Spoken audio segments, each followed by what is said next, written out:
محمدی، حاج صفی، یه چرخش، یه حرکت، فضا برای ارسال هست، میفتن روی دروازه کره جنوبی. پرچم کمکدار بالاست، دروازه باز شد اما نه، آفسایده.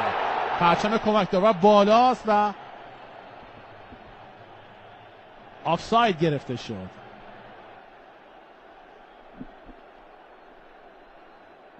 با هم میبینیم صحنه آهسته رو، توپی که فرستاده شد درست آفساید. پشت همه مدافعان کره رفت، تأثیرش رو گذاشت. برای همین داور ستوت میزنه و پرچم کمکش رو میبینه.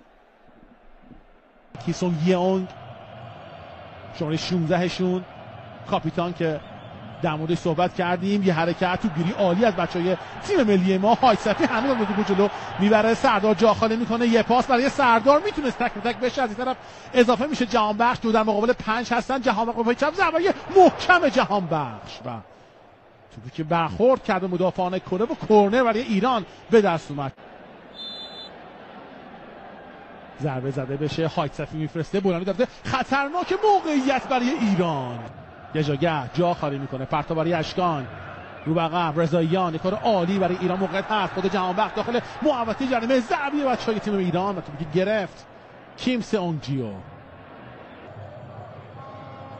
پاس برای جهانبخش، یه فضای عالی برای رضاییان، سه نفری حمله میکنن، خود رامی پاس عالی، یک ضربه، حالا گل برای ایران. سردار ایرانی دروازه کره ها رو باز میکنه.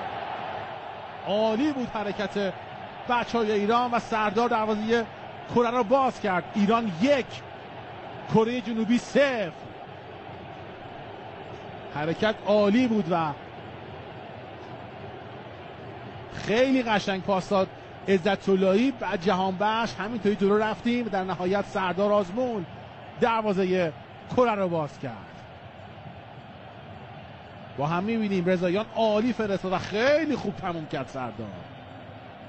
ما 1-0 جلو میافتیم.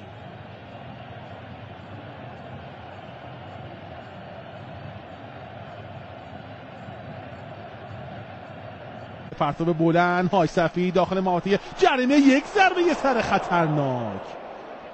توپی که گل نمیشه و سعید عزت‌اللهی برمیگرده.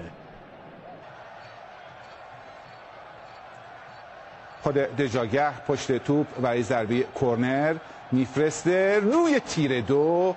نتونستن ضربه سر بزنن، در برگشت این موقعیت و دروازه‌بان کره توپ رو به کرنر میفرسته. اشکان دژاگه توپو نگه میداره، پاس برای جهانبخش. ما در زمین کره میتونیم ضد حمله بزنیم، تیم باید سریع بالا بیاد و حرکت بکنه. سردار آزمون، یه حرکت خود سردار در مقابل 2. سردار آزمون باید پاس بده اونجا، سردار که پاس نمیده و رامین رضاییان رو صاحب توپ نمیکنه.